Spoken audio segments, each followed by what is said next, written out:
please stand. The flag is here. We don't know where our flag is, so. We know, we just found out where it is. It's from Memorial Day. I pledge allegiance to the flag of the United States of America and to the republic for which it stands, one nation, under God, indivisible, with liberty and justice for all. It's back. It was commandeered. I follow the flag. Before we go to public comment, I did want to make a couple of announcements. I wanted to thank Chris Fallon.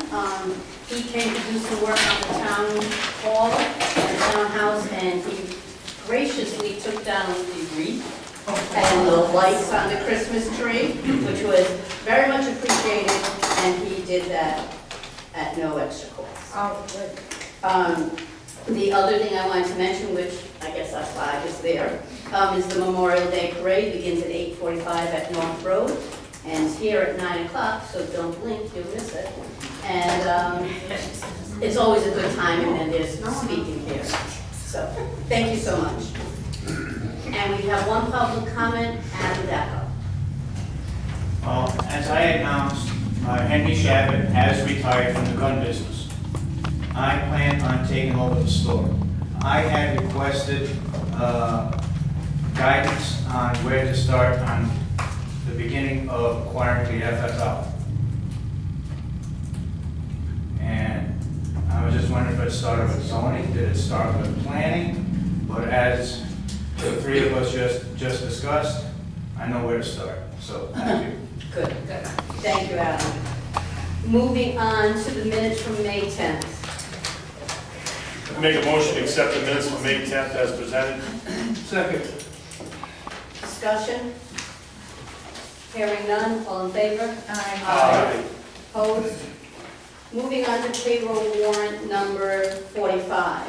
Make a motion to accept payroll warrant number 45 in the amount of $34,277.84. Second. Discussion? Hearing none, all in favor? Aye. Opposed? Moving on to payroll warrant number 46. Make a motion to accept payroll warrant number 46 in the amount of $34,794.21. Second. Discussion? Hearing none, all in favor? Aye. Opposed? Moving on to general warrant number 22. Make a motion to accept general warrant number 22 in the amount of $73,544.74. Second. Discussion? Hearing none, all in favor? Aye. Opposed? Moving on to general warrant 22A. Make a motion to pay general warrant 22A in the amount of $791.67. Second. Discussion? Hearing none, all in favor? Aye. Opposed? Thank you. Moving on to monthly reports. Make a motion to accept monthly reports for building and zoning, Department of Public Works, Human Services, Planning Department, Police Department, Rental Resource, and Tax Assessor. Finance Department I didn't have, so. Second. Discussion? Hearing none, all in favor? Aye. Opposed? I'll have a final report before we leave. I'll give it to you for your next meeting. Thank you. Moving on to old business. Old business. And we have rights protocol. We said that we would meet on that after giving him a period of time. I do not see that he is present. I mean, I got a little input, but I know Mike has a little bit. I have talked to some of the neighbors, I was doing work in the area. At the very beginning, there was still more than the stated cars that he said were gonna be coming in 10 or 12. Remember that night he mentioned he had a few of them, there was quite a few more than that actually went in. And then apparently it did slow down to a trickle, and then they switched gears and they started hauling cars out. I don't think there were any much progress has been made. They did board up the old building that was boarded up, and I believe there's still, Completely? I don't, from what I could see, some of it was boarded up. Well, so the last time I saw it. Every window I saw that I looked at was boarded up. from the side of the property owner, it was boarded up and went into the street. I didn't get out and walk around. And Denise can address the fire marshal's, the fire department's letter. Yes, Chief Aaron Marslin from Forster Center has sent an email regarding the fact that the state is also involved with Wright's Auto, and he continues to be in violation with the state fire marshal. They gave him 30 days to comply, and that time has elapsed. They are meeting with the state fire marshal, and Mr. Chief Art Marslin is going to be doing a walk through the property on Tuesday, May 29th at 1:30 to see how that's working. I guess he needed to make some filings. There is also an issue with the Business Bureau on the property across the street. I think his license has been revoked. I don't think it hasn't been cleaned up satisfactorily yet either at all. No, Okay, so I haven't been by lately, but. my personal opinion is very modest steps. He hasn't even come close to hit the bar. No, I don't think he's showing any effort, that's for sure. So, what's the pleasure of the council at this time? We did give him his license for a period of time, which I believe. 60 days. 60 days. The other thing, he's not here tonight to plead any of the case either, so that, Thanks. 60 days is up when? When's the 60th day? It's after today, it's not the 24th, I can't remember. Is it the 26th? She was gonna email her, his lawyer, Okay. and that was Tuesday. She was gonna email his lawyer to remind him, so he's not she here. did that. He was reminded. And as of today, there was no word back from my knowledge. Okay. So you can actually entertain a motion to revoke the license on whatever the 60th day is, if that's what we so choose to do. Or you can kick it over to the next council meeting and require him to be here. Well, I mean, at this point, to learn more serious, I think, I will make a motion to revoke the license. And if he's serious about it, then maybe he'll start returning the phone calls from the lawyer and showing up at the council meetings when we address it. So, that motion would be to revoke the license and till at least the next council meeting, until he comes up with some kind of a idea of how many cars he's stated he took out. We don't know. I just want to revoke it and let him come to that, whatever meeting he wants. So the motion is to revoke. As of the 60th day. Second. Okay, we have a motion, it's been seconded. Any further discussion? Hearing none, all in favor? Aye. Opposed? Okay, thank you. What, That'll get his attention. Yes. can I ask a question? How does when it's revoked? I mean, what, then what? Well, you can, sure, he's gonna be notified. You notify him, so Please you notify him. have the building inspector send out an official letter that you cannot bring any more vehicles into that. Well, he's not supposed to be doing that. He's not supposed to be doing that now. He's So supposed we to can't be- do anything, it's shut down. How do we know that? Who's gonna monitor that? How do we monitor that? Right there. Mark, all right. And you can't be selling anything off there and stuff like that. Right, so you said that next week would be the 60th day, am I correct?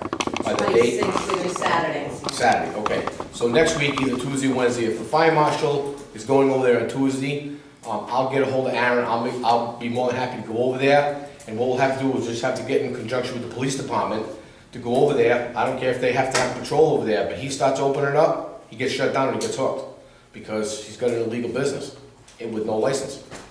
And if we have to, we can go to court and get a cease and desist and make him stop that way, and stop finding him. Right. I'm sorry, someone have something to say? Okay. No, we can start finding him once we, you know, So once his license lapses, he violates it. So, You can't find it if he has a license and he's operating. right. All right, thank you.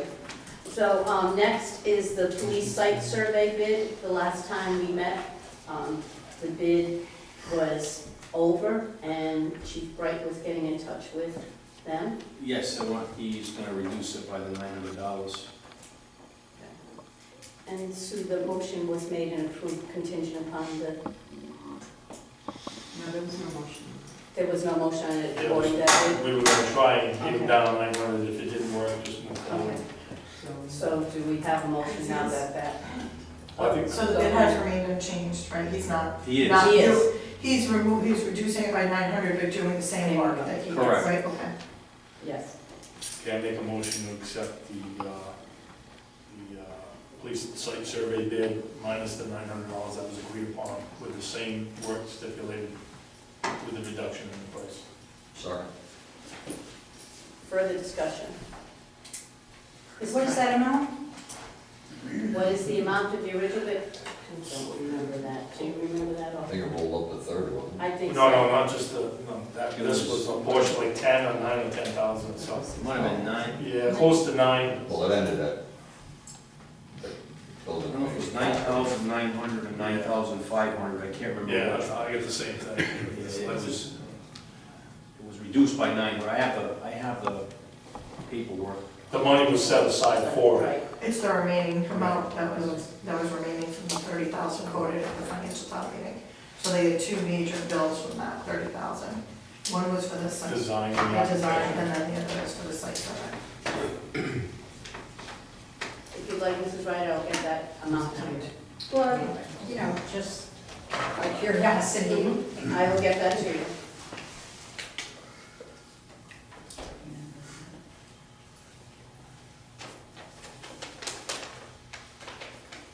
Any further discussion? Hearing none, all in favor? Opposed? Moving on to the financial statements and standards, policies, and procedures for non-town entities, receiving appropriation. I believe this is going to be the last time this is on. I'm hoping. I have spoken to some of the departments, and they do seem to agree now that with the internal controls, what I would recommend is that you segregate the internal controls section from the reporting, have them sign off on it, take out the quarterly reports, leave the rest in, and then see where we go from there. But people were supposed to get back to me and haven't, so you could schedule another meeting where they come, I will come, and then to discuss it if you want, as long as you tell me. And we can hopefully get that all settled and finalized. There is some discrepancy as what constitutes an audit, internal or external. Some people think they should have an external audit, but their boards don't necessarily, so you have to kind of get into what, you almost have to address again what specifically you want.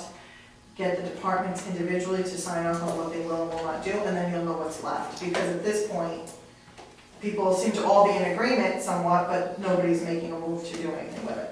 So you almost have to have them all come out, agree to what they're gonna agree, I thought we had given them a list of what, we did, and then, they all kind of complained, and it was all one complete list. I think you should actually have the department sign it and say that they're in agreement that they will follow these internal controls.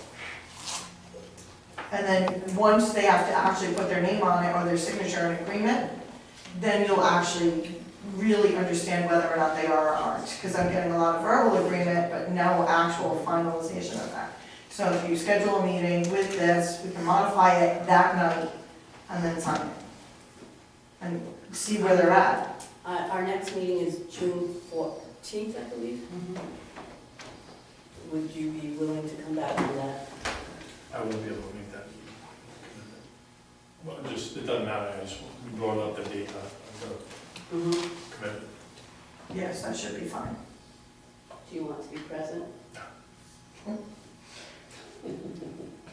I mean, we've pretty much hashed it out, it Oh, shouldn't be yes. difficult from there. All right, so June 14th. Thank you. So, I have a motion to, can I recommend that the town clerk ask them to attend or send somebody who, of authority from each department to attend that night, just to expedite this whole thing? I'll have the form, I'll resend it to all of them, I'll have her actually send it to all of the different departments, so they can reread it, get back to me with any changes that, or problems that they have next week, and then go forward, okay? yes, I don't think it requires a motion. no. Okay. Would you CC me on those? Thank you. All right, moving on to new business. We have a resignation from the rec committee. Would somebody like to? Yes, that is from Timothy Dan Stelzer. It's to the rec director, Hello Tammy, and the entire membership of the Forest Fire Committee is with great regret that this email serves as my official resignation as a committee member. I have not felt I have been able to attend meetings enough regularly to justify my membership. This is not fair to those of you that do. I do thank you for all your hard work and dedication to the cause, and will offer my help in an unofficial capacity with any help I can give. I am currently readying my home for my 81-year-old mom to come live with us. Needless to say, when she arrives, much of spare time will be taken up looking after her. So I think this is the best course of action. Thanks for all you guys do. Don't hesitate to call me if needed. And Nancy Stelzer. With that, I make a motion to accept the resignation from Tim from the Recreation Committee. Second. Discussion? All in favor? Opposed? Moving on. We have the finance director, treasurer position.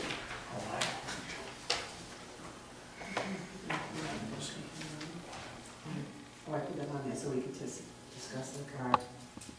You staying on The plan? the plan. Okay. So Kelly's last day, of course, will be the 31st, but she's willing to stay on and help us through the transition once we get a new person on board. So she can help us on Fridays, because she doesn't work on Fridays there. So she can work from home and help us through getting some of the stuff approved or done until we have someone ready to take her place. Well, not for the whole time, but, okay. For a few weeks, for a few weeks to help us through. What's the game plan on moving forward with new applicants and stuff? Will that be That's gonna be Tuesday. We're interviewing on Tuesday. the committee that was put together? Mm-hmm. How many applicants were there? How many applicants were there? Probably over 70. How many are interviewing? 3 right now. I had, Tuesday, the business manager from the school came over. I gave them all the applicants and just left them to pull out the ones that he thought, just for an independent review, we would interview. He pulled out 2. We're doing the 3rd that we all agreed on. So we all agree on the same people. That's it. The others, they're just not qualified. I mean, in any way. So these are the best and most qualified, so there's really no point in interviewing 50 with only 3. No. But anybody can come in, look at them anytime you want. If you would like to set up another one, we'll set up other interviews. Just to reiterate what Kelly said, I mean, I think you looked, I looked, they're just not out there, they're not applying. Well, plenty of people applied, it's So like the qualified ones that I'm not applying. I actually had a conversation with the state, and they were looking into like a certain, like programs, they understand that this is a problem from a state level. They helped create that problem too. And they were thinking that they might start a program for business managers and finance directors to try to take accountants or people in finance and train them in these specific roles to give a broader education to the people who might want to be in this field, because it's specified and specialized. So that should take them about 5 years to develop. And then we'll change it. So we do have a proposal in front of us already. Do you feel that there needs to be a motion to accept that? I don't believe it is. It's just an ad hoc basis, we need her on a certain Friday, if she's willing to do it. I'm gonna That's always nice of her, this. so. Yeah. Great, thank you, I appreciate that. Yeah. Moving on to the class. Oh, I'm sorry. Do you have a timetable for these interviews? Yes, we are interviewing Tuesday night. Okay, so it is possible that by June 14th, we may have someone. That is the goal. Thank you. Moving on to the Class F1 liquor license request for a fundraiser. Make a motion to accept the Class F1 liquor license request for a fundraiser for the Abandoned Dogs of Rhode Island Rescue to be held at 40 East Kimberly Road, Forster, Rhode Island, by owner Joe Nagger, on on the date I just mentioned, 7/28/18. Second. Discussion. Yeah, didn't this come I before thought us so. last year? It did, but it has to, And Every year. yes, and you said she didn't really need one, but because And she's I- getting liquor donated, they won't donate it unless she has something from the town stating that, she got approval. So that's why I put it out there. Okay, I was wondering the same Yeah. thing, I thought we had this last year. Right. Chief, have you seen this? It's going to be, it doesn't have hours that I saw. It's gonna be 3 to 7. Oh, you're here. Oh, Yeah. good, thank you. You're welcome. So I didn't know whether that, if it's a concern of yours or, What is it again? If I could read that? sure. Do you want to stand and tell us if we have any questions? I do. Okay, great, thank you. And your name is? Alyssa. Alyssa? Alyssa Danielson, and this is my sister Erica, and we run it together. Okay, and do you live in Foster? We don't, Okay. she's in Burrillville and. Could you give us your address, please, so we have it for our records? Sure, so I live at 2044 Cranston Street in Cranston, and she lives at 920 Lopham Farm Road in Burrillville. Thank you. You're welcome. So you're having a fundraiser? Yep. And so I just wanted to double check with the chief. And we did it last year, and there were no Mhm. issues, it went really smoothly, and it was successful, Yes. so, yeah. Where is the fundraiser?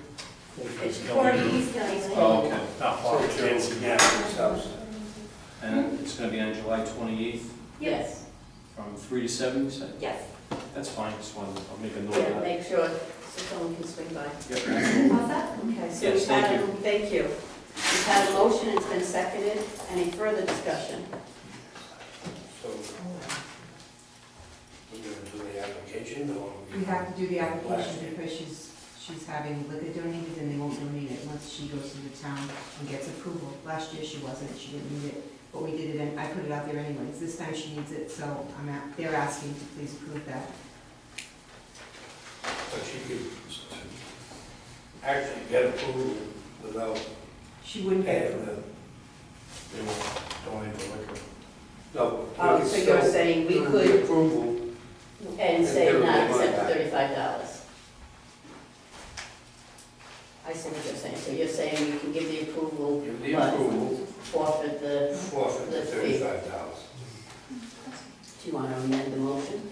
I'll amend the motion to not accept their $35 checks.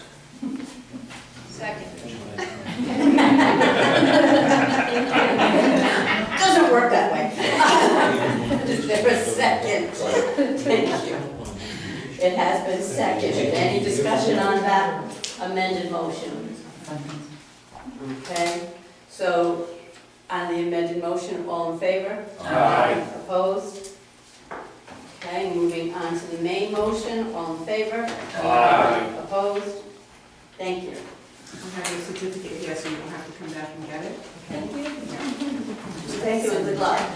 And we will send you your check back, is that? For refund. a refund? Thank you. It's your 44 Cranston Street, okay? Can I send it there? Yeah. All right, great. Thank you. Thank you. Have a good night. Good luck. Thank you. Okay, moving on, the proposed marijuana ordinance. We have in our packet an email from Jennifer, the planner, and she states that this is an advisory opinion from the planning board to the zoning board for a change to the zoning use table. This will be for discussion purposes only, or a request to hold a public hearing for the zoning change. If the town council wants to change zoning, I believe there needs to be an advertised public hearing. So we have this before us. So we usually just read these, present it, right? And then really don't take much comment, but, and then we have the public hearing on it, where we accept public comment and comments, and then we can amend or adjust as for. So do we have to decide tonight if we're actually moving forward, is correct, after? No, you don't have. Just No, we don't. read it? All right. Do you want me to read? You want to read, yes, the second page. Pretty dry, but here we go. Definitions to add. Compassion Center as defined in Rhode Island General Law 2128.6-3 is a nonprofit entity registered under the Rhode Island General Law 2128.6-12 that acquires, possesses, and cultivates, manufactures, delivers, transfers, transports, supplies, or dispenses marijuana and/or related supplies and educational material to patient cardholders and/or their registered caregiver, cardholder, or authorized purchaser. That's the description of that. Description of licensed cultivator means a person as defined in Rhode Island General Law 43-3-6, who has been licensed by the Department of Business and Regulation to cultivate marijuana pursuant to Rhode Island General Law 21-28.6-16. A non-residential cooperative cultivation means 2 or more cardholders who cooperatively cultivate marijuana in non-residential locations subject to requirements set forth in Rhode Island General Law 21-28.614. A residential cooperative cultivation means 2 or more cardholders who cooperatively cultivate marijuana in residential locations subject to requirements set forth in Rhode Island General Law 21-28.614. Residential caregiver cultivation is a primary caregiver as defined in Rhode Island General Law 21-28.6-3 who elects to grow marijuana at their residence in accordance with regulations set forth in 21-28.6-4 of Rhode Island law. Residential personal cultivation means marijuana cultivated by a single registered cardholder as defined in Rhode Island General Law 21-28.6-3 within his or her residential dwelling or for medical use only in accordance with the regulations set forth in 21-28.6-4. On the back, you have the zoning and the description. AR zone, neighborhood commercial, general business, mixed use, manufacturing, resident senior housing, and manufacturing. Compassion center is not allowed in AR, neighborhood commercial. It is permitted in a general business mixed use, and is not permitted in the other 3, manufacturing, industrial, residential, senior, what's R-SC, is that residential senior housing? I think that's what that is. I think that is right. And that would just be manufacturing. Under the planning board, the compassion center, licensed cultivator is allowed with a special use permit in the AR, not allowed in the neighborhood commercial. It is allowed with a special use permit in general business mixed use. It is not allowed in manufacturing and industrial. It is not allowed in residential senior housing, and is not allowed in manufacturing. The non-residential cooperative cultivation is not allowed in any of the above listed zonings. The residential cooperative cultivation is also not allowed under this plan in any of the approved, any of the mentioned zoning. The residential caregiver and cultivation is allowed in all of them, as is residential personal cultivation is allowed in all of them, and I believe that is because that reflects what is allowed under the Rhode Island General Law already permitted. So with that, it pretty much, and then on the bottom, does the town want to consider any additional special regulations? And does the town want to consider any regulations for recreational marijuana? Both of them are questions on this. So, that's it. Thank you. So at this time, we just move on. We had our first reading, and we'll go from there. Thank you. That's it. Okay.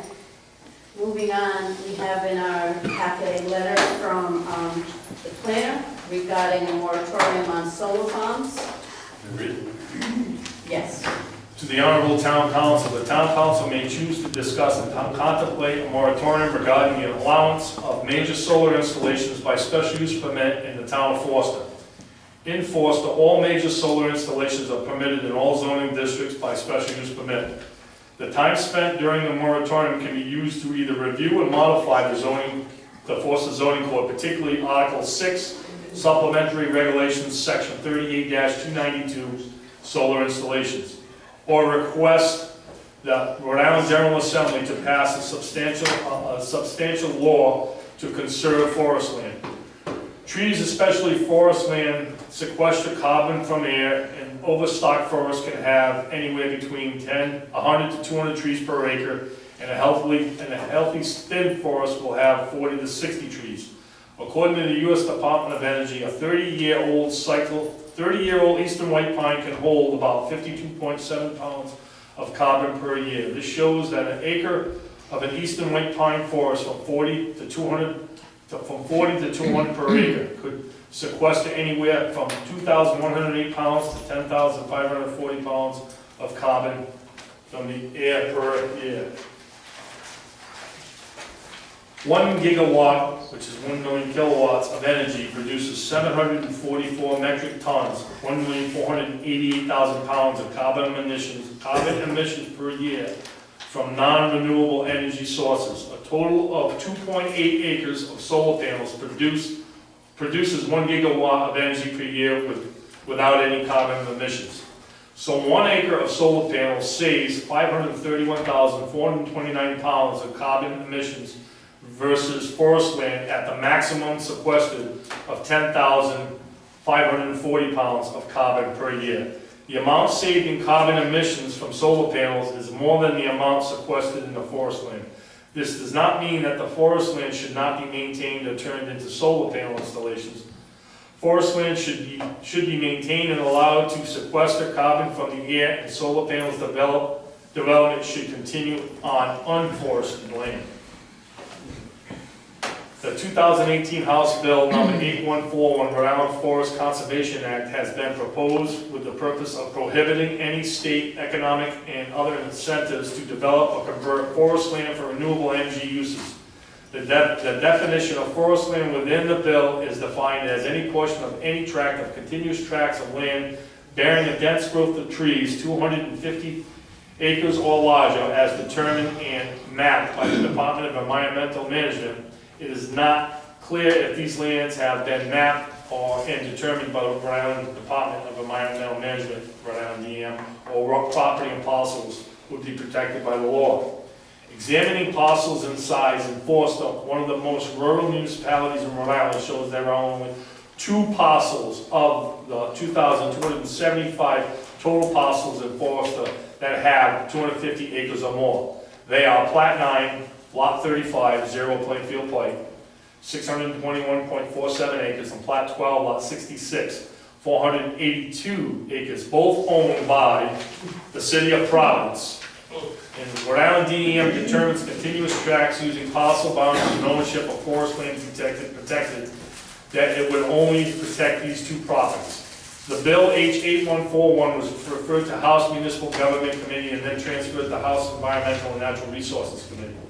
A hearing was held on May 4, 2018 and May 10, 2018. It was recommended to be held for further study. I have included as attachments to the Forster zoning ordinance, Article 6, Supplementary Regulations, Section 38-292, solar installations, and proposed House Bill number 8141, respectfully submitted, Jennifer Siciliano, planner.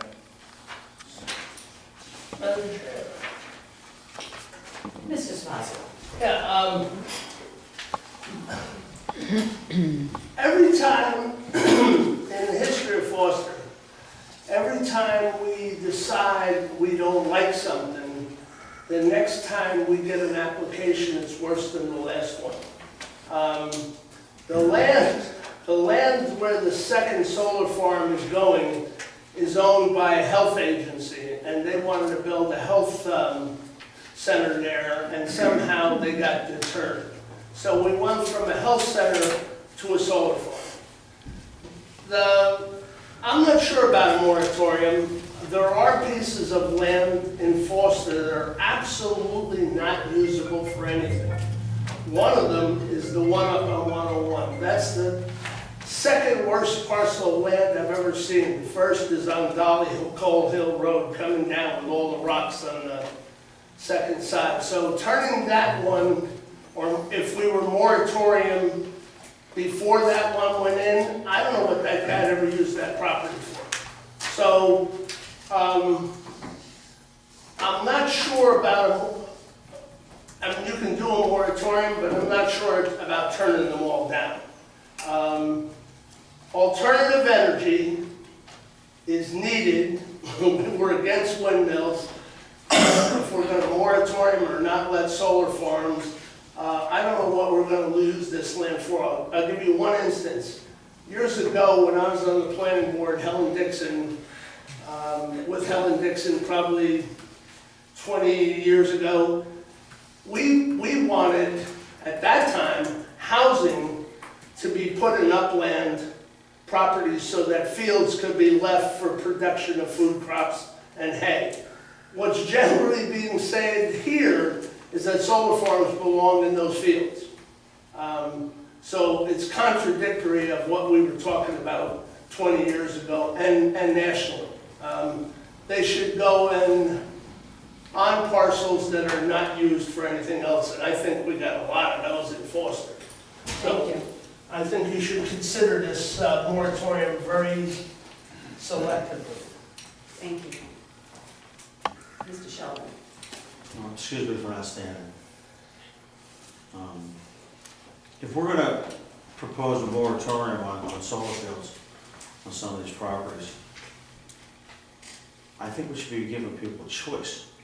And we don't give them a choice in Foster. Nobody's coming here to build anything. That lot on 101, for instance, we're not gonna build anything on 101, on that property. It's almost vertical and it's got more rocks than anyways. But some of these people have owned these lots for years and years, and they've been paying taxes on them for years and years. Whether we like solar farms or not, it's a relief for them. If you want to give them relief in a different way, okay, let's skip solar farms. But right now, that's all we have. That's all that's coming here. Does that mean I want to see Foster covered with solar farms? No. But what else are we going to do for them? These people are paying taxes and they've been paying, in some cases, for decades. And they're not getting much out of it. And they're not going to get much out of it under the current circumstances. So when you say you want to give a moratorium on solar fields, you're cutting some of these people off at the knees. This is all they have. If you want to make it so solar farms aren't wanted anymore, then we have to improve the business climate or the whatever, even the climate for building new houses. You have to make things better. Things aren't better right now. Now is not the time for a moratorium. Thank you. I'd like to add a little bit, just doing numbers, and you know, I got very upset when the legislature lobbied and capped the amount of money we could set tax trees, especially because, believe it or not, the first parcels that were used for solar in this town were in commercial zone lots. And I think part of the reason why they went to the commercial zone lots, it's a lot less, it's less negative on going in front of the town board because, you know, it's either a Dunkin' Donuts or a solar farm. They get less resistance going into a commercial lot because the alternative is a truck stop. So the problem I have with that is it was a hurt for the town because, for example, the one up on Route 6, and I asked the tax assessor, it's $13,000 we generating taxes on that 8-acre, we'll round it, an 8-acre solar array. If a shopping plaza were to go in there, we would far exceed that money in revenue. But on the other side, we have parcels of land, like say in an AR zone, that they generate, if they're in open space, a value around under 250 an acre, but let's call it 250 an acre. It takes 4 acres to hit $1,000 of value, which means that generates on a 4-acre lot, $22 in forest, land, or field, whatever it is, of tax revenue to the town of Forest without any demand. Now, you take that same 4-acre that's on a commercial zone and it goes in an AR zone, that $22 turns into $6,500 of revenue on that to the taxpayers of the town of Forest.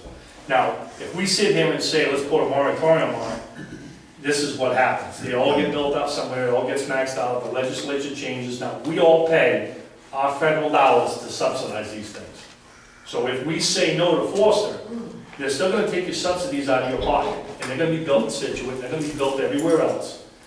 And when they are built, the electric company's forced to buy it before going green because of the laws that they have to buy that before fossil fuel energy at a higher rate.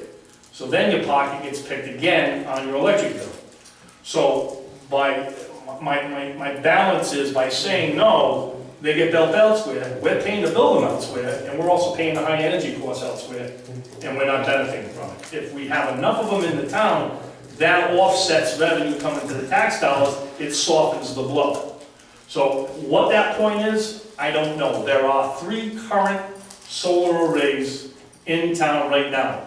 2 of them on a dead-end road that nobody ever sees, and I actually proposed a 3rd one for the town on town property that sits right in the middle of both of them, and negative is out $30,000 a year in electric bill on a 2-acre array. The other one that we see is on Route 6. Other than that, there are none built. So basically, we have 1 in town that's built. We have 2 more in the pipeline, 1 across the street from that one, which was proposed, a 6,000 square foot well-run medical center that was asking for 2 variances. And all the neighbors showed up. All the neighbors completely, must have been 20, and Heidi would remember this, she was on the board, the zone board. The room was packed. The wells were gonna get destroyed, there was gonna be poison, blood in that water, the whole 9 yards. Well, 1 gave up, and they bought the current place they are, and they came off the tax rolls there. Now a solar farm's coming in. That place was for sale for almost 20 years, and now a solar farm's going in. So that's the second one that's gonna be going in very shortly. They're gonna be clearing the land. So I'm torn. I've seen this town shoot themselves in the foot. I mean, calling for a moratorium when we've only got 1 that people see at this point. In my personal opinion, I'll put it out there. It's not discussed, and I've had this discussion with my wife. I've asked her to point out, does that bother you? No, it don't bother me. I mean, to some people it's ugly, and I understand that. But 1 being there, I don't know if I'm ready for a moratorium at this point. I think there's, in the pipeline, maybe 5 total. I don't know the size of them. I think there's much larger ones proposed and going in other towns. When you see South Kingston putting 40, 50, 80, 100 acre ones in, I think Smithfield put a 200 acre one in. We're not even near there. Our largest one is 8 acre, and the 101's going in on 20 acres of a 45 acre lot. So to pull a parachute now, I'm torn. I can be convinced either way. This is Ryan. It would seem that the time for a moratorium is before the town is covered with solar farms. When you have only 1 at the moment that is visible that people object to, I'm sure when the next one on Route 6 comes on, people aren't going to be happy with that. And people certainly are not happy with the proposal on 101. Does the planner, I mean, is there a feeling, with the planning board or with the planner or the solicitor that we need a moratorium to get our ducks in a row more so that we can deal with more potential solar farms coming? I have a knee-jerk reaction when someone says, well, you know, that's the only thing you can use a piece of land for. I don't understand why you need to use every scrap of land that you have. Because they're paying taxes on it. Excuse me, Mr. Spazio. You're right, that was out of order. Thank you, Mr. Spazio. I mean, if you want to see every square foot built up, go to Cranston, go to West Warwick, most of Johnston. People, and I know there are many objections to, quote, you know, way of life out here, but it's real. And people do live in Foster and pay the high taxes for a reason. And it's because they don't want to see commercial blight. Now, the one on 101, my understanding is if they go up high enough and they build up high enough and they leave enough trees in front, no one will ever be able to see it. But is that, with our current zoning laws, can the town demand that? We don't get enough relief from tax relief, from these things that are, you know, they're 20 years. That you're going to be stuck with them. And I don't think we get enough tax relief to warrant saying, oh, you know, if we get enough of them, they'll be, you know, they'll cover, whatever in taxes. I don't want to see Foster covered in solar panels, I truly don't. If we got a tremendous amount of tax income from them, it might be a little bit more palatable if you, then you would have a fewer. But if the idea is that we have to have an awful lot of them in order to make it profitable for the town, I think you've got to stop and say, whoa, at what point do you, you know, is that destroying the town? I mean, it's fine, okay, you know, they're gonna help out the town, but nobody will wanna live here. And I think that, you know, I know that planning board meetings are open to the public, but I would think something like this, and they can be so visual, I think more input needs to be from the public. And it needs to be publicized more so that you don't get, you know, people saying, oh my God, I didn't know that was going to happen. Personally, I think that having 1, 2, 3 already done, and then you said, what, there are a couple in the pipeline? I think now is the time to say, whoa, let's really, truly study this. What is the impact of the town? What are we getting for it versus what it's taking away? And now is the time, not when they're all built and there's nothing you can do about it. I looked at, and one other thing too, that I didn't mention, that I probably should have mentioned, take a moratorium on there. These people, you know, they're looking to sell their property. She mentioned built up, and how, I'm assuming when she says built up, she's talking, Ms. Ryder, Okay. houses and businesses like you see in the inner city, so, it takes an alternative away. The other option on a homeowner that can't afford it will subdivide and put 5 houses in on that 20-acre lot.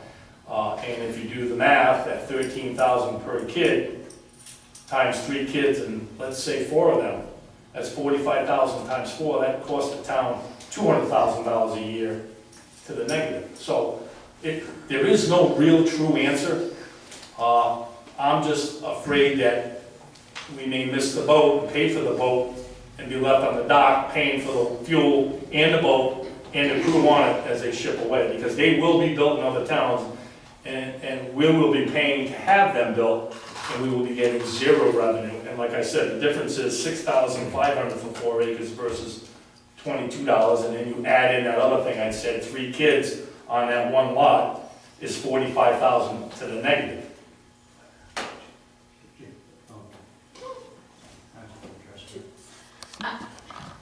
I know what you're saying, Gordon, I'm not prepared to do the There's math the way no real answer. the way you're saying it, but I read all this stuff on Facebook and all the objections too last night. I don't comment on any of them.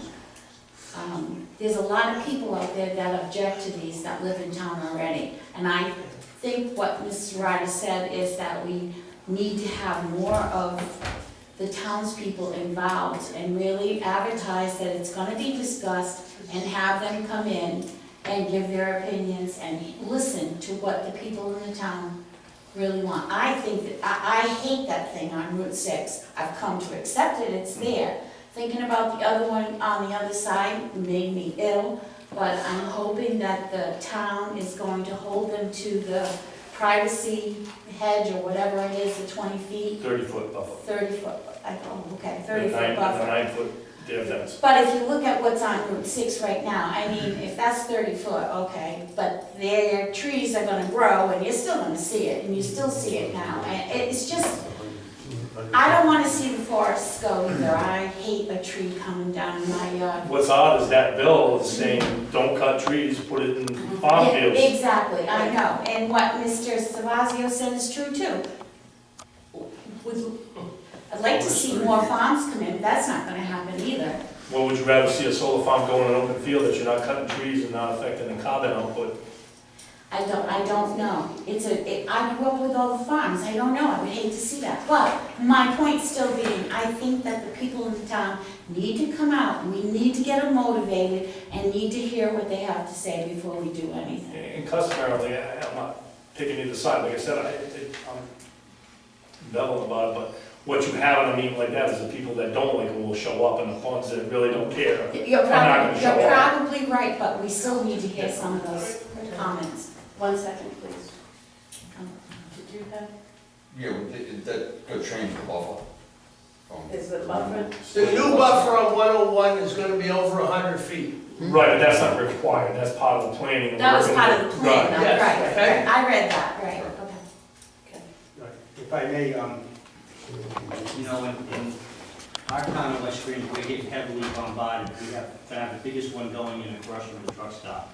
200, it's about 150 acres after we beat them down, with some commercial on the front. And now we have an 80-acre one proposed on Hopkins Hill Road, all wooded area. So what we've done, because we're like you, we have nothing in our planning or zoning. This is all coming fast and furious because our state government, and our congressional delegation at the federal level is pushing all of these tax credits, and these people are stepping over themselves as fast as they can to push these in. So what we've done, because we're thinking, what can we do? The first thing we make them do is come make a presentation before the town council. And they come with their PowerPoint and they sit in front of us and we say to them, we make suggestions, because they know that those suggestions are gonna go to our boards. One of the suggestions we do make is, like on a forested area, at least 100 feet in, it has to be covered with, you can't cut the vegetation, and when trees die, they have to come in and plant mature trees. And so we're requiring that in our town. We're debating an ordinance that's gonna say something like that, because the site across, if anyone knows where Dan's is, the restaurant, that's all been boomscaped, all the gravel, so we really don't care about that. But that's our last big commercial location. The problem was there's no utilities there, and the state refused to bring them, so we were kind of stuck. The state kind of abandons towns like ours, right? They'll take our money to ship it to the inner cities, but when we want something, they're not there for us. So that's what we did. So my suggestion to you would be, when these solar people come to you, make them come to the council first, right? Put it on the agenda, and then whoever shows up, shows up. And we make them come with a power presentation, and we keep their feet to the fire, because like the last one before us, the guy, he was from Colorado. And I'm like, listen, you're not gonna see that out of your window. So this is what we want, and if you're not gonna do it, then you're not gonna build here. And unfortunately, for him, he already bought the property, so he was screwed. So that's kind of how we're handling it in West Greenwich, because we're like you, we have so much open space, and they're just tripping over themselves to get out there and rent it. And most of them are renting, they're not buying. And, you know, it's good money, so that's the residents have been trying to do. I do know that the planner has said that she's getting a lot of phone calls on it, inquiries about it in regards to, I guess, Massachusetts and Connecticut have put some blockers up and some moratoriums up, so they're coming may I throw one thing out? Ms. Claus is first, thank you. There was one other thing that I didn't say, and there are questions that I would like to know, have answered, and I don't know them. Maybe it's out there already, maybe the planning board has something on it, is what happens if those panels break? What goes into the ground? Does anything go into the ground? Does it affect homes nearby, the water system? I don't know the answers to those things, and if there's something out there, I will read it. They do have to maintain their, Those I know are- they're supposed those- to. When they come forward, those are the very first questions that are asked by the residents, you know. Then they'll realize we have bonds, and they have to be bonded before they go in and review and stuff, but I think what Mark said is an extra. I like that idea. An extra gear in the wheel there, you know, that way we all know about it, and everybody contacts us when they're going in asking our opinion, so a lot of times I'm left with not being able to quite answer, you know, other than, that's why I go to a lot of the planning board meetings, almost all of them. I can't, I work. But, no, I understand that, I do understand that, but I think that's an extra gear that gets us informed, and then we know, because I'm just hearing what's in the pipeline, we don't know, so if they have to come to us first, and then the planning, then we're all informed, you know? is that something that you do as a ordinance, or is it just we This is require, the way it is. we require our town manager then, when they come and put the application in, or they go and meet with him here with the, whoever, the town clerk, is that they say, okay, you gotta get on the town council agenda. And so they come with their lawyer, and they come with a presentation, and they're very cordial because, you know, they almost have to get on their knees, right? Because you can say, we don't, you know, we're not, you know, because they'll cut every tree down. They do not care. And they're not gonna be there, and sometimes we'll require them, like one's going on a really bad corner, we're requiring them to fix that corner because we have the product, they're coming, and they have a lot of money. So other things that maybe you need done, like if it's on like a dangerous road and they're gonna be up and down that road, we're requiring them to do a little bit more than they normally would have to. And the only thing I'd like to add, and I do understand that it really irks me, the point of the legislature capping that. So I think if you have them come in front of the council, you can, I mean, that says that we don't, they don't have to pay more than that, but they don't have to come to the town either. So we can actually, if that's the point, they're going into a commercial one, we can say, no, listen, you gotta give us more than even the cap says. If not, you know, it's just not worth it for us. We're losing zoning areas that we need. And they'll do a lot of Well, I know you can't, but I don't think we can do that, I don't think that's legal. No, they'll do like, They could make a donation. yeah. I see places donate some things and certain well, no, things. this latest guy, they're gonna do a scholarship at the high school. Right, they can do different things. They They're can't- volunteering this because this is how lucrative it is in that. You just can't force it in a town. Yes, I know, Is we Mrs. know Fazio, we- council is having. Yeah, I know, they're having a hell of a time. Thank you. Excuse me, That's we why don't we're stop here. you at the planning board, we don't interrupt you, please do not interrupt us. I'm waiting patiently. Oh, So, you're not. so, I think it gets us more in the loop than we actually are, you know, so I think that's important, and we can answer constituents' questions. And then we'll know if, you know, all right, a lot of things are coming down the pipeline, maybe we will put some brakes on, so. I do like that. I think that's kind of a Yep. compromise between a moratorium and, So, Yeah. free for all. right. Yeah. Mr. Savazio. Yeah, may I point out to this council, You're gonna be polite, right? oh, absolutely. Thank you. One of the biggest problems you have is money. Okay? I've had this conversation before with Ms. Hawes. When we turn down full regionalization from the people, hold on, from the people in this community. You that want was- us to stay on topic. Stay on Okay, topic. Bring something to the line. $220,000 a year, you need money. And so, moratoriums, that's it, I'm gonna say you need money. I'm gonna say one more thing. I'm gonna look at this tape, and I don't remember the solicitor being asked a question. So, Thank you, Mr. no, the Savazio. solicitors do not get to participate in our discussions, and that's your job. Thank you. Thank you, Mr. This is Savazio. about it, Ms. Ryder asked me to comment, she said, listen, so I. She doesn't, you don't work for Mr. her, Savazio. and you No. know that. Thank you, Mr. Savazio. Mrs. Ryder.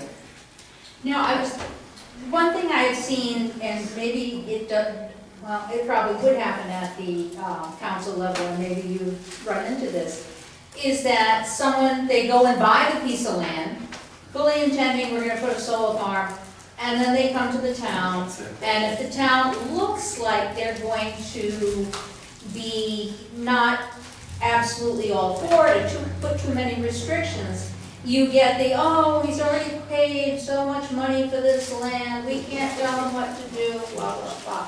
Personally, I think you take your chances, and, tough cookies if you do that, and you come to the council and they say no.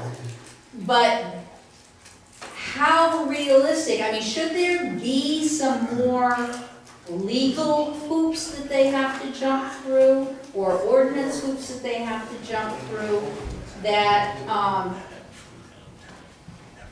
not gonna protect them. If they're buying it before they've come before us and done their homework, then that's their problem. I'm sorry. I have no problem saying, thank you, I'm sorry, goodbye. right, but, a moratorium, is it still time, or at what point do you get all of these ideas and you put them into effect? I'm thinking of the buffer. Yes, it's wonderful that it'll be 100 feet.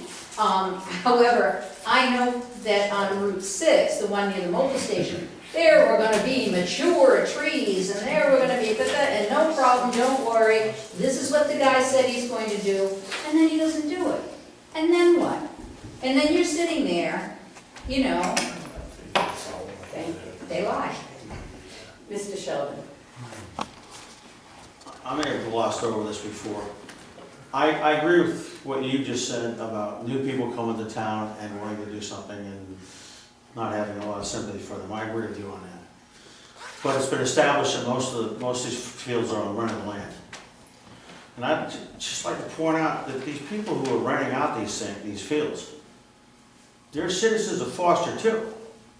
You can't forget them, all right? We seem to be doing that. We seem to be telling you, you run your land our way, okay? They're our neighbors and they're taxpayers here too. You can't just throw them under the bus. They have a right to use their land that they've maintained or paid taxes on it for many, many years. We have to remember them too. Thank you, Mr. Sheldon. Mr. Carey, you had your hand up? Yeah, I just wanted to go back and, I know the one on Route 6 was approved by the planning board. And Mrs. Ryder did point out the plan wasn't followed. Unfortunately, before the zoning official had a chance to get up there, the tree crew was there cutting all the trees along Route 6 that were supposed to remain, because it was only a 30-foot vegetarian buffer there anyway, because what happened, that lot in the back was all cleared already. It was, a gravel bank, an illegal gravel bank before they purchased it for the solar. So that was the only vegetation basically left on the property and what was in the wetlands. And that was supposed to be left. So as soon as the trees came down, they went up and they said, oh, well, we were afraid that we were going to fall on the panels, so we took them down. But we'll replace them with new trees. How do you replace, 60 or 60-foot trees, right? So anyway, they put new trees in. They're all half dead up there. Part of the plan is that they're supposed to replace those trees. They were this week. So, this has to be, but we have to make sure, because we weren't there when they started working, before they bring a logging truck in or anything, everything should be staked out. The building official should be able to go up there, go over make sure everything is where it's supposed to be, because once the trees are cut, it's too late. On Route 101, we are working, and they work with the neighbors, and they're trying to, make it pretty much unseeable from the road, at least in the summertime. They've agreed to leave a 150-foot buffer, except where the driveway is. They're not going to take any of the old growth trees out, from 100 to 150, depending on where you are on the road, which is, right up, anything outside the fence basically is staying. But we got to make sure that when this plan is approved, if it's approved, that they adhere to all of this. And I think it's important that before they start work, that the building official goes over with whoever's going to be doing the work and make sure they follow the plan. So I just think that's a big thing, is just making sure, we can give them conditions, as many as we want, but if they're not followed through by the council and the zoning officials, we don't have any authority to go over there and do anything as a planning board. So we got to make sure that our officials are doing their job. Thank you. Any other discussion? So we have a moratorium before us. There has not been a motion made at this point. What's the pleasure of the council? Yeah, I don't know how we would set up having them go through the council as an additional part. Maybe preliminary with the planner first, and when they think they're actually gonna wanna move forward, then they have a meeting with the council. Because at that point, they'll have their PowerPoint, all the information and all that stuff going. They'll be definitely knowing they're moving forward, so I don't know if we have to add that to the ordinance, have a public hearing, revise the ordinance. No, I think you just require the comment. So if possible, I would make a motion to, at the pertinent time, to have the solar arrays, once they got the information enough where we can make a decision on how they're moving forward, if they are required. Because all you're gonna do as a council is make suggestions, but it still has to go to the planning board, at least they see what you all as the town leaders think about it. We get it in on it, because a lot of times the routers don't have time to go to the planning board, so I think definitely have a motion to have them come in front of us before they move forward. I mean, I'm sure they're gonna have to meet with the planner and get their topos done and everything done. I mean, I don't want them coming in front of us just saying, hey, I wanna put a solar farm here, and yeah, this is what I'm gonna do. I'd like to see what their plans are, so they gotta have enough information to come in front of us, not to waste our time, where we can make an informed decision on some possible improvement. So the motion is to have them come in front of the council when the planner believes they have enough information that is pertinent for us to make decisions on. Second. I know it was a rambling motion, but I put it up. Okay, we got it. We got it. We got it. We got it. Any further discussion from the council? I think that's a good compromise from the moratorium. So, without any further discussion, all in favor? Aye. Opposed? Okay. Moving on, forest preservation and perpetual care. Mr. Robinson and Mrs. Colwell came and met with myself and Kelly at one point. Actually, Mr. Robinson approached me at one point in regards to the perpetual care. His proposal was to see if we could, I guess the Preservation Society gets 4% on their. 4.5. 4.5 on their interest. So, we do not. Wish I could give him my personal money. So, we were trying to figure out a way, if it could be done, that the monies, that line item, be transferred over to the Preservation Society for the maintenance of the perpetual care. Kelly and I sat and we were, you have it in front of you here, the questions that giving over public funds to a private, just, we're not sure how it was. So at this time, we put it on I asked for it to be put on, because I had some concerns and I didn't know what the legalities of it. So I will ask the solicitor what his thoughts are. No, I don't, number one, you've already been through your financial meeting, and secondly, that I think would have to be first voted on at the financial town meeting to do that. That's the townspeople's right to do that, just like you would with a volunteer fire company. And again, if you're gonna do that, you'd have to, they'd be required to do an audit, just because it's your money. So that would be the first step. I think you can't give anything now tonight. So if anything, it would have to be, if it moved forward, it would have to be, I'm not sure. Yeah, I got a couple of questions too. I know how the money is expended is set up by state law and state legislature.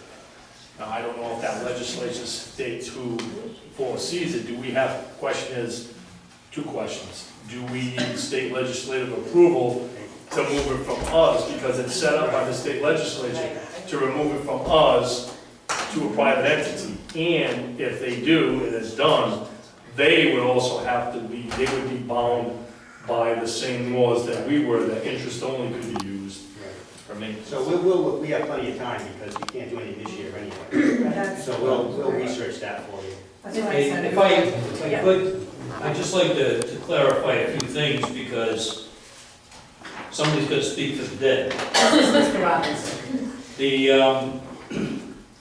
There are a couple of issues here. Number one, the principal couldn't be touched, but not knowing that over a period of time through different administrations, we did. We spent more than half of the principal. So that's going to be restored one way or another. And I'm not saying that you have to write a check tonight. That's not what my expectation is. Unfortunately, by the time I started to investigate the options with the higher interest rate. It was too close to the town meeting, really, to be fair to the voters or fair to you, to come out and say, look, we can do this. So I had a meeting with Mr. Franco and Kelly, and I explained to them what my concept was.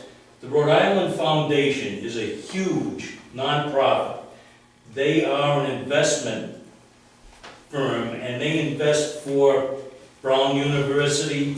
They invest for, out here, Borders Farm has over $1 million in an endowment with it. All of these endowments are not touchable. The money goes in and it's there forever. They will only work with 501c3 entities. So the town can't make a direct approach. They don't have to go through preservation. It go through Borders Farm. It go through Hopkins Mills Cemetery. We have enough 501c3 organizations in the town. I'm trying to give the town a way out.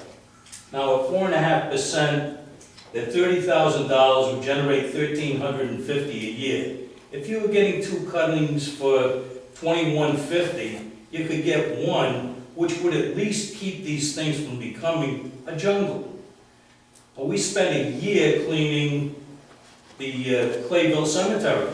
We had a school from Providence sending out busloads of kids to help us haul brush, while the golden ages amongst us were out there pointing where they could put it. But it took us a year to clean that cemetery. And that's only 3 acres. So this is why I think that you need to consider it. There are 32 cemeteries in town with perpetual care. Got the list. And we did a lot of research to determine that the total donation came to $30,691.50. That's the principle that we couldn't touch. And it's not your fault that it was touched, but you're the guys that are here today. So you need to make some plans to get it back, and then we need some plans going forward.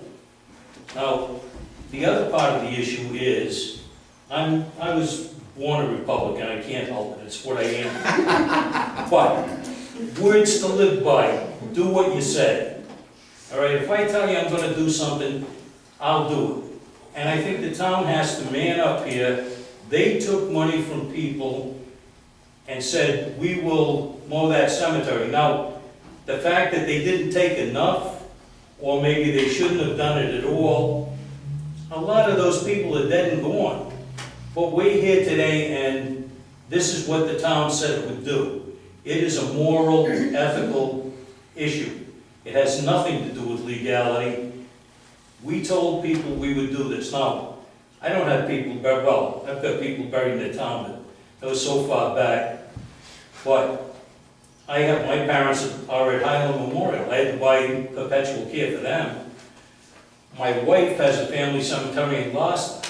There's perpetual care on that little family lot that when we had to go in and level the graves, we put in a bill for the soil, and they sent us a check. That's how it works. And it's not how I'm saying that it should work or it has to work. It can work any way you want it to work, but it has to work. So, having said that, you know, I'd be more than happy to try to get this guy from the Rhode Island Foundation to meet with you. I don't really want to be in the middle of it, but I'd like to give you the opportunity to avail yourselves of that higher interest rate. Thank you. Thank you. Mrs. Ryder. I think one of the misunderstandings is these are not town funds. This money did not come from general taxes. This came from individuals who contracted with the town. I give you this amount of money and you provide this service. Now, I think at some point, since there is Rhode Island law about this, just about every community must have had some kind of a perpetual care setup.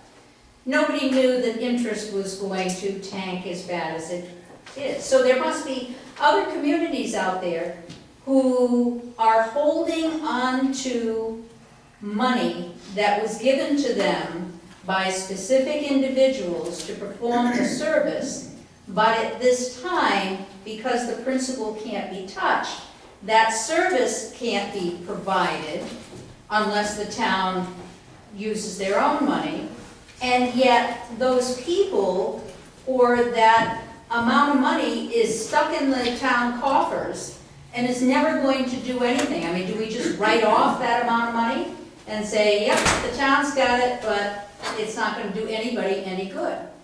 There has to be, I mean, It's been a continuing, I mean, I've been on the council for, this is going to my 6th year. It's been from day one, we've discussed this. A lot of things have been brought up tonight. We know that there's been a lot of discussion about it. So, but it's not the town's money, I mean, and that's the kicker. we understand that. You know, so I don't know if through the legislature or through the, you know, the state government that something can be done to undo this so that it can be turned over to another organization that maybe has the ability to accrue more interest. I'm not sure how Couple legally things it were would be. brought up. Again, we'll look through the legislative, but one, I do agree that the town has an obligation in some way to get back that principle to what was overused. And two, I think we've already put some towards it. For several years, we were already throwing money, 1, 2, 3 years in a row, we threw $5,000 at it.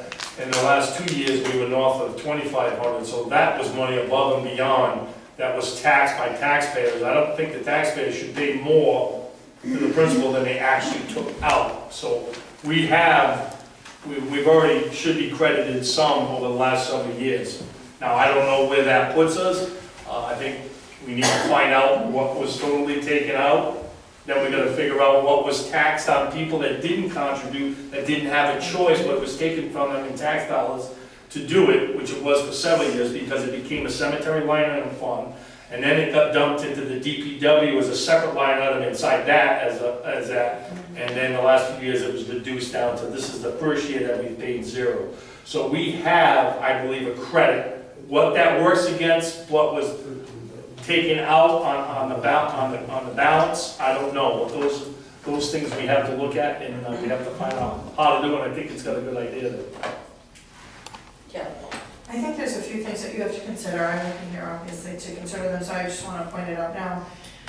One, I don't think the legislature is gonna let us give them the cash, and I think that what they want is the money, but the responsibility to maintain the cemetery still remains with us. Well, that's They're not taking that, you're not giving them the entire fund to operate, and that's not what he's asking. He's asking to basically do us a favor by investing the money.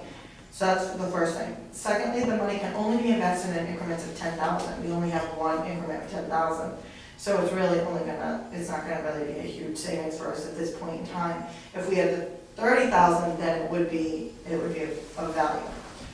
I understand what you're saying, Gordon, about the town contributing money, but unfortunately, I don't think that's gonna meet the statute of the principal because we turned around and used it for the actual maintenance, so we still don't have the principal. But we should, to do what you were saying, we would have had to have invested the money and used none. So we're gonna get it twice. Exactly. So what you could do in the future are a few things. One, you could actually contribute the same 4,000 that you were at one point in time, or To the the 2,000 to the principal and still only mow once. Therefore, you'd be adding the value of about $1,000 every year. It would take 15 years to recoup that money, but it's a perpetual care fund, so at least you have a plan. Two, you could talk to the legislature and see what the guidelines are for a plan for a program like that you're disregarding. So do you disband it? Do you contract somebody else to take care of it? What do? Do you reimburse the remaining funds appropriately to the people who've contributed, to their families? I have no idea what legally you would do. Three, if you do nothing, you're gonna be sitting on $18,000 for years. They won't benefit because you're not gonna be mowing, and that fund will just sit there. So you should probably do one thing or another to either get rid of it, to build it back up, or to make an agreement to spend it down until it's zero with the permission from the state. So at least the people who paid into it are benefiting for years to come. But, and I agree with all those statements, if to continue it, as mowing goes up over time, and the amount of people that throw money in for perpetual care, Nobody will. nobody's doing it, Because so. we stopped it. Right, years ago. all right, so as the mowing goes up, you're still not solving the problem. Correct, or, What you're doing What I is was going to say taking a is- list of like 60 plots, and we're down to doing actually 10. right, the final. So the other thing is- 50 aren't getting their votes for them either. Right, the final thing is that you also, at one point in time, we had sought volunteers to do it, and we were told you couldn't do it, where my kids have been doing it for years. So I kind of didn't necessarily agree with that, or they were wrong, because they've been doing it in Warwick for years. But we do have a current opinion that says you can get volunteers to do it. I've seen them do it, of course, the Boy Scouts did the one on Right. my road. And my kids, they were private schools, they had to do it. They've had to do it. So you have options, but to do nothing is probably not right. So the first thing you should do is look into the legislature, Mark's gonna do that, and see what our options are from a legal standpoint, and then go from there. But legally, I am 99.9% sure you cannot just give your funds to a 501c3 to invest for you. I'm pretty sure about that, unless the state said that you can give the entire program to somebody else to operate with the same guidelines that you do. But that's not what we had discussed that day, correct? Because I couldn't tell you. can't, right. So, those are the suggestions long-term for the plan. Unfortunately, as I said to him, we were 3 weeks too late, or 12 months, or 11 months too early, because we'd already adopted our financial town meeting. So if there was a plan to build that back up, it would have had to been done then. And I agree with building that back up on the principle, I really do. Then if you do that, just remember, don't then turn around, because what we did do, if we put 4,000 in, we had 4 mowings. If we put 2,000 in, we had 2 mowings. Well, you didn't do anything to help the fund. We do have the law here, and it does say all funds paid to or held by an agency for the purpose of. So, to say that it has to be the town as the agency. Right, I'll look into that to see what they define agency as. I mean, just, really, if, you know, no one complains, then no one's gonna hear. You always get that one person that, you know, wants to be a stick in the mud, and then they file a complaint, and now you can be in violation of state law, so we just have to look at that. Right. And even though we're the agency, it's not saying that we're prohibited from reassigning our roles as the Because it agent doesn't to say another it needs to be agent. a town, it just says an agency. But then that just reassign the entire Right, role, not just the cash portion. Because then who's monitoring that cash? Right, And an outside agency. It's kind of like investing in a third party. right. So it's something that we can look into, so. Well, if I could just to share a piece on that, they pay out once a year in December. It'd be one check in December. And the intent being that I would turn it over to the town for the perpetual care. I don't even want to get my hands into this thing, but I'd like to give the town a way out. Thank you, Thank you. appreciate that. Mr. Savazia? I did want to mention that spending that money was illegal. Nobody's Yes, saying I think we already said no, you're saying it's unfortunate, okay? Illegal was the proper term. I will say one last thing. I've said a couple times, what are we proud of? All right? And this is one, I've been listening to this argument for 6 years, all right, about $2,000, all right? What are we proud of? This is our history. And taxpayers are getting ripped off, all the crap I've listened to. You're at the point of trying to fix it, get it fixed, okay? Because what are we proud of? The people that were here first. Thank you. Thank you. Well, one of the things I'll say, what I'm proud of, is volunteers, which leads us to our next agenda item, which is volunteers for mowing. And in the past, so that, in the past, I've looked into having 4-H groups, community service projects, and I've been told in the past that we can't have volunteers doing that.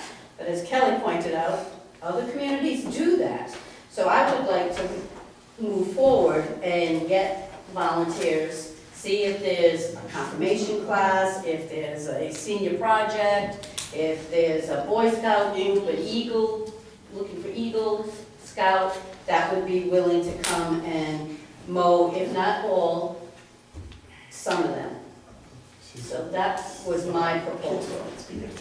A lot of teenagers with speeding tickets. It was actually, I Eagle Scout did one to be on my house on the reservation, worked with them on the cemetery to make sure they knew how to do it correctly and did it the proper way. So the Boy Scout, it was Pereira, went to them, and that was part of this project, and he worked in conjunction with preservation, and they oversaw and made sure and gave him some pointers. And it was done as a Boy Scout project, the one right next to the chicken farm.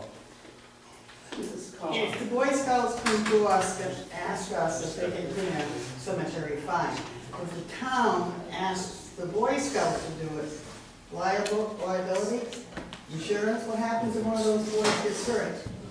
I don't know if we're asking them so much as allowing that. Allowing them. Because Allowing them to do it. In the past, we've been told that they cannot do it. So if they've come to us, we've said no, because we were told in the past, I know I've been told in the past, oh no, you can't do that. You can't let them do it. insurance. Because of insurance. But if they're coming and asking us, why can't we just say, yeah, get in touch with preservation But and shouldn't go. they have, I'm not, you know, if one of those boys gets hurt, are they gonna come back out of town? I think, you know, They could really be in trouble. that could happen at any time. I mean, someone can just I walk know, in the but- graveyard and like impale themselves and sue the town because it's a town run Right. graveyard. Right, night. Or You know, trigger so trunk. those things are gonna happen anyway. Christmas in the Valley. That's what I'm saying, bright night or any of those events, that's one of the things, one of the recreation fund, the department. I'm sorry, we can only have one conversation going on at a time. Thank you. One of the biggest concerns when the recreation department wanted to start running these townwide events was what happens if somebody gets hurt, they wanted to do a trick or treat or whatever. And there is always a risk, but then do you never have a townwide, recreation program? Because there's a risk, sometimes you just have to take the risk and, I mean, nobody's getting serious. The town doesn't own the cemeteries. Correct. And we don't own the plots as well, we don't own, there's no ownership at all. No. So all they're doing is they're just going out and either get a merit badge or an Eagle Scout thing or some type of community service. So really, the town's not involved at all. So as long as you're not advocating it on your website or got Right. sign-ups at town hall, you're kind of out of the loop. Right, if they come, like I didn't realize that they went through preservation and took care of it. As long as the town doesn't ask them to do it. Right, but That's- that we that's- should be able to that's say, the thing, yes, you can, if they come and ask us. Mr. Robinson? The state has passed a law that doesn't allow someone volunteering to clean a cemetery and getting hurt to suing. Ah. I mean, it's taken care of. Save us 3 minutes. Oh, you Next time, wait. And yes, the Boy Scouts come to us, the Girl Scouts this year came to us. The morning of the Fisherman's Breakfast, Troop 101 cleaned 2 cemeteries on Plainfield Pike at the corner of Biscuit Hill Road, number 96 and 97. Did a great job. Problem is, you don't have enough volunteers to cover 153 cemeteries every year, and the first time you don't do it, you get these shoots coming up that are higher than you are. Because there should be 2 pictures if Carol's good enough to put them in the Foster Home Journal, but the first one shows a jungle, the second one shows a cemetery. And like Gordon said, Boy Scouts do a great job, but they only do it one time. And we're making more cemeteries every week. Oh, Adding to. Ms. Carey? I was just wondering if the prisoners would do it, they'd clean up the, the garbage, pick up, couldn't prisoners come in? I don't think they want that, We don't man. want that.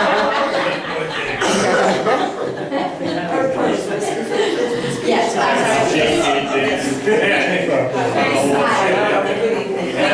Could you state your name and thank you? Good evening, my name is Donna Hanks. I'm actually from Somers, Connecticut. However, my roots go very deep into the town of Gloucester. My parents grandparents, great-grandparents, great-great-great-great-great-grandparents, it goes on and on, are buried at Hopkins Mills. My maiden name is Hopkins. There you go. My husband and I have taken it upon ourselves to volunteer to mow Hopkinsville Cemetery on a few occasions, only because in visiting my parents' grave, I didn't want to have to worry about stepping on a snake or checking for ticks on the way out. But I did find what is called a volunteer permission slip, which is put through by the state of Rhode Island. And it does answer, it's Title 23, Chapter 23-18, Cemeteries. And it just says that as a volunteer, as we sign this, it says, exemption from liability. A city, town, or public body shall not be held civilly liable for any breach of duty resulting to injury to the person or damage to the property or any persons who voluntarily and without compensation undertakes to maintain and/or repair any designated historical cemetery. Hopkins Mills being designated as a historical Do cemetery. you have a copy of that? Can I just take a picture of it? I won't, I filled it out because I was gonna give it to the cemetery committee. Oh. But Can here's I take a picture of it? but it is on it is in the books. But what I'm saying is, apparently, this is something that people do have to deal with. Well, thank you for sharing So, that. and we will continue to cut from time to time. Do you have any other relatives you want to come for? Where's the article? Yes. We could look it up again. You said 23, Oh, here, right here. It's appendix, right there. It's appendix B. Mrs. Ryder, I don't want to beat a dead horse, but I think that we have to make the distinction between perpetual care and cleaning the cemeteries. We have 153, we'd love to have them all clean. However, they do not all have perpetual care. Mr. Batty, in some cases, Mr. Robinson told me, would drag his mower into God only knows what to mow one grave that had perpetual care. So, volunteer, want to do the whole thing, great. But there are specific graves that if the if they want a list, we can send them to certain graves. Thank you. Any further discussion from the council on perpetual care? Thank you. Tonight was a productive conversation at least, so hopefully we will move in the right direction. You don't need a motion on the field. I don't think so. No. Thank you. Future agenda items, we have the Henry Phillips Recreation Field update and the Cole Med program. Is there anything else? Nancy, the tax collector asked me if we could write off a couple of real estate taxes for the town in 2007. I'm sorry, I'm having a hard time hearing. So if you could just look at that, if that's okay, because we want to archive the property. We want to archive those years, and you can't archive them if there's a balance due. So it's property that the town has taken over via tax sale. So we would like to archive the taxes on it from 2007, if that would be okay. If you give us permission, then Yeah. she'll put it on the next agenda. Okay. Okay? Yep. The financial, yes, the financial statement. Anything else on the agenda? Hearing none, executive session. I move to go into executive closed session pursuant to Rhode Island General Law 42-42-4, increase the state of Rhode Island General Law 42-46-5. Shall first town litigation, two, St. Croix versus town. Well, I found a real good article. Personnel But I don't have policy, email. compensation time payout, Right? and International Association of Firefighter Union is 42.6.589. Second. All in favor? Aye.